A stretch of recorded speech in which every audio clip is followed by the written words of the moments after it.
So I'm going to explain to you what spoken word poetry is for those of you who have not seen one before.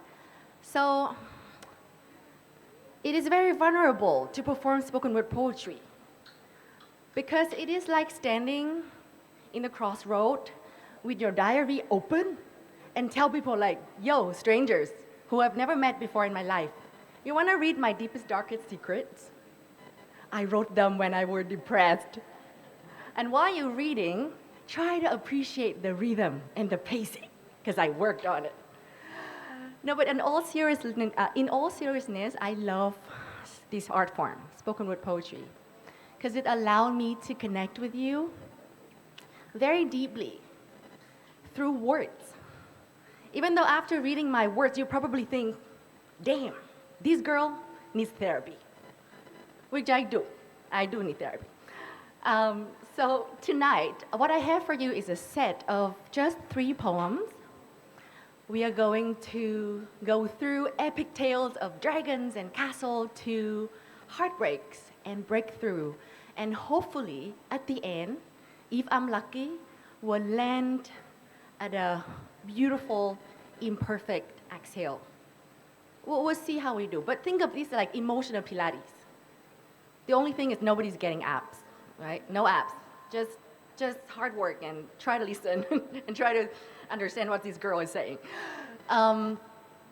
Okay, so poems. My first poem, probably a lot of you can relate to this. You know, who love Disney movies, fairy tales when you were small? Raise your hand. Okay. I freaking love them. I mean, which little girls or boy don't, right?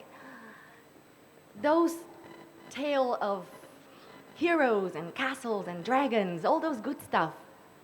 And then, you know what happened? I grew up. Then I discovered that life is more life. It's more like Game of Thrones. You got castle, heroes, and dragon, but you also have insane plot twist, betrayal, heartbreak, pain, and burned.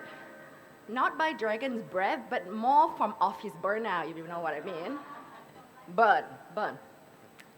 And so this poem is about that. It's about playing the Game of Thrones of life without killing anybody's off. And hopefully, with a little bit of luck and a lot of self-forgiveness, you get to play this game and at the end become queen. So, let's see. The poem's name, the poem's title is, what's the poem title? Now I remember. It's very late for me. I sleep normally at 9:30 because I have a small child, and if you see that sometimes I forget words, it's because I'm so tired. My daughter is 3, and I'm so tired I can't even remember my name. So if I look blank, it just, bear with me.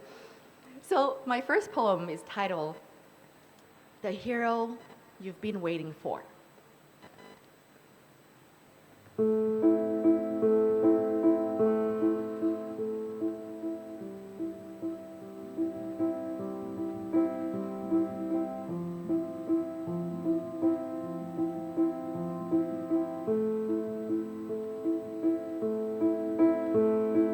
Once upon a time, there was a princess trapped in a tower guarded by a dragon. Day after day, night after night, the princess waited for Prince Charming.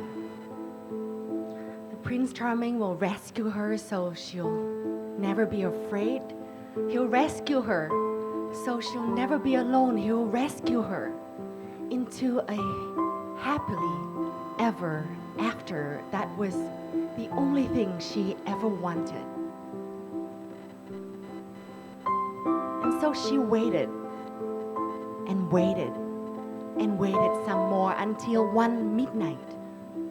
From the crack between the cobblestones, the tower spoke. No one's coming. No one cares. Who do you think you are, waiting for the love you don't deserve? In her despair, the princess begged, please, anybody, save me, anyone. crow landed on the windowsill. Through her tears, the princess mistook the crow for Prince Charming. The princess mistook a crow for Prince Charming. "Take me with you," she begged. But the crow cannot carry her. Its wings were not made for saving. And so she fell, not from the tower's height, but into herself. Bones shattered, chest cracked open, no tears left to cry, just an emptiness so vast it swallowed the moon. In the silence that followed, she heard a whisper, this time not from the crack between the cold stone, but from the ancient well of her own heart. There's no Prince Charming. There's no Prince Charming. There's no Prince Charming, but there are 2 feet you can stand on, 2 eyes you can open, and with your 2 hands you can reach and mend and receive and hold. And there's the earth beneath your feet and the air that breathes your lung and within you. There's a brain, a heart, and a soul that know trust, the knowing. What does your soul know to do? What does your soul know to do? Does it know to pick up a spear, slay the dragon, burn this tower, and run away? Or to drop the dagger, plant some daisies, and turn this tower a room of your own? Open your eyes. You're not meant to run away. You're not meant to be rescued. The phoenix rises from the ashes of its death, and this is the place where you'll be reborn. This is the place for you to learn a lesson, tell a story, harbor an adventure, to stop mistaking crows for Prince Charming, and to learn, my queen, you are the hero you've been waiting for.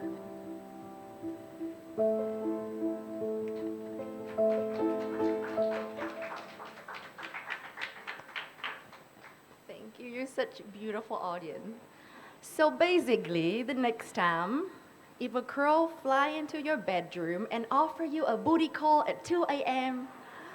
while you are drunk and sobbing to Love Actually, the movie, for the 12th time, which specifically have never happened to me, by the way, tell that crow to go away and focus on yourself. Do things that makes you happy, gardening, or touch some grass, or follow my footsteps to write revenge poetry and share it to a room full of strangers. Yay, that could do too. So the next poem is going to follow this thread of stop looking outside for love and start looking within. It's about self-love, and anyone heard of it? It has become very popular. Self-love is the trend these days, and I think about it a lot. I think self-love is like doing the laundry. It's not enough to do it one time, and you need to keep doing it daily. And like doing the laundry, it's easy to do it when your life is in order and you're on top of things and things are smooth and sailing. But when you're busy, or you fail on your face, or when you disappoint others, or when you disappoint yourself, doing the laundry is hard. Self-love then is hard. And like the laundry, you let it pile up, and then after a while it starts to sting, smelling funky. But then you have to eventually get to it, dig through the pile, doing the work. So this next poem is about that. The name is Loving Yourself When It's Hard. Loving yourself when it's hard.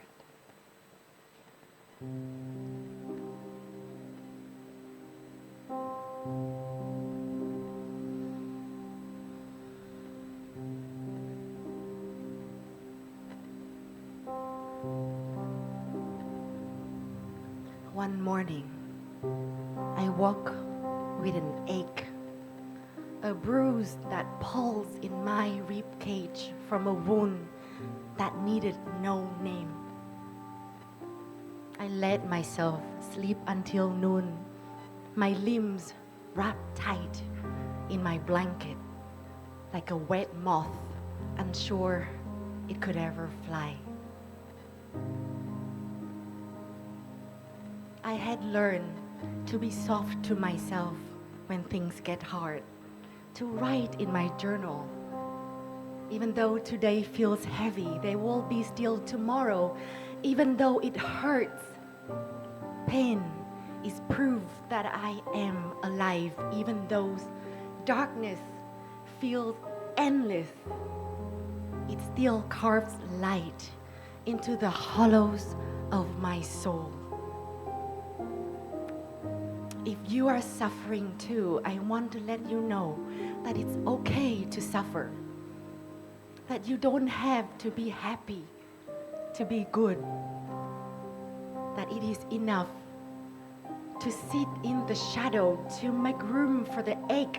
It is enough to whisper to the dark, I see you, I will stay.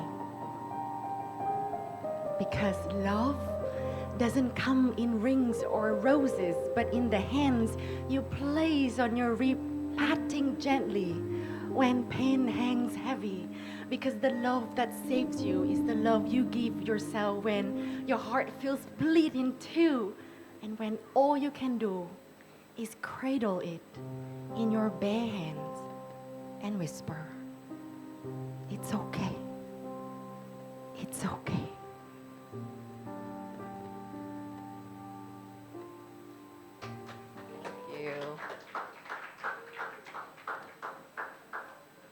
So yes, basically, love yourself, do your laundry, you will not regret it. Okay, last poem. Now that we've talked about dragons and dirty laundry, it's the perfect time to ask yourself this question. Have you ever done something that you look back after a while and just think to yourself, damn, what the hell was I thinking? Have you done something like that? And I have done that plenty of times. I skipped a bachelor degree, a university degree, to go abroad and work for an NGO. I started my first business when I was 24 years old without training or qualification, and I had a baby during COVID pandemic. Damn, what was I thinking?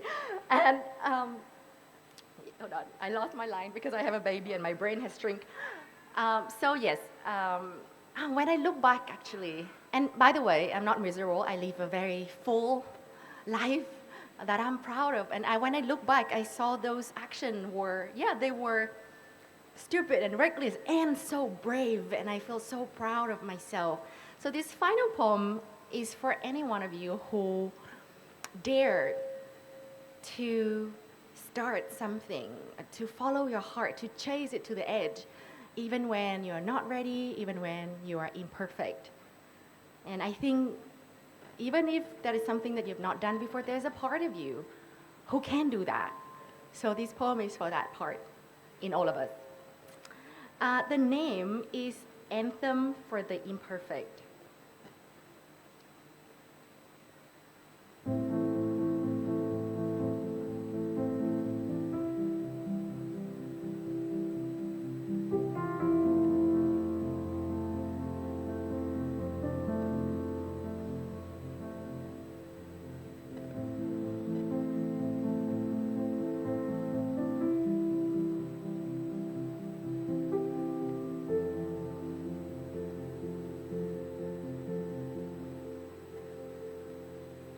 I never arrived polished.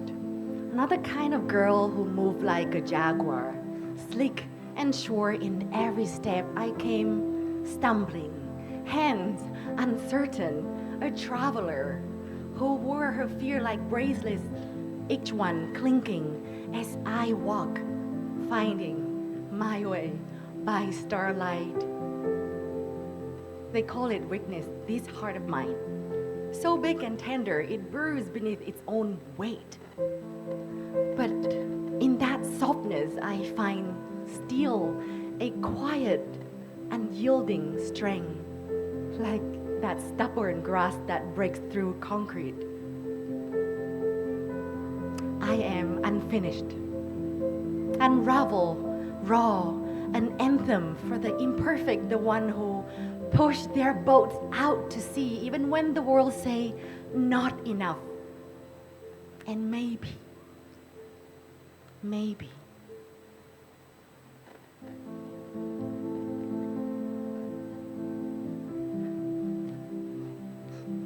and maybe that's the beauty.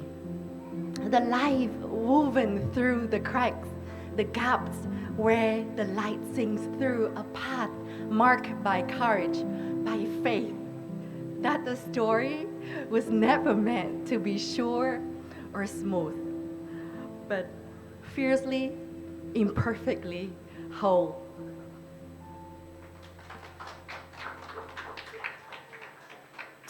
That was a cosmic joke that I forgot my poem in the middle of performing a poem about imperfection. So there goes. That was actually an intentional part of the performance. I did not make a mistake there. No, I'm just kidding. I made a mistake there. Okay, so thank you for sticking with me through this emotional Pilates session.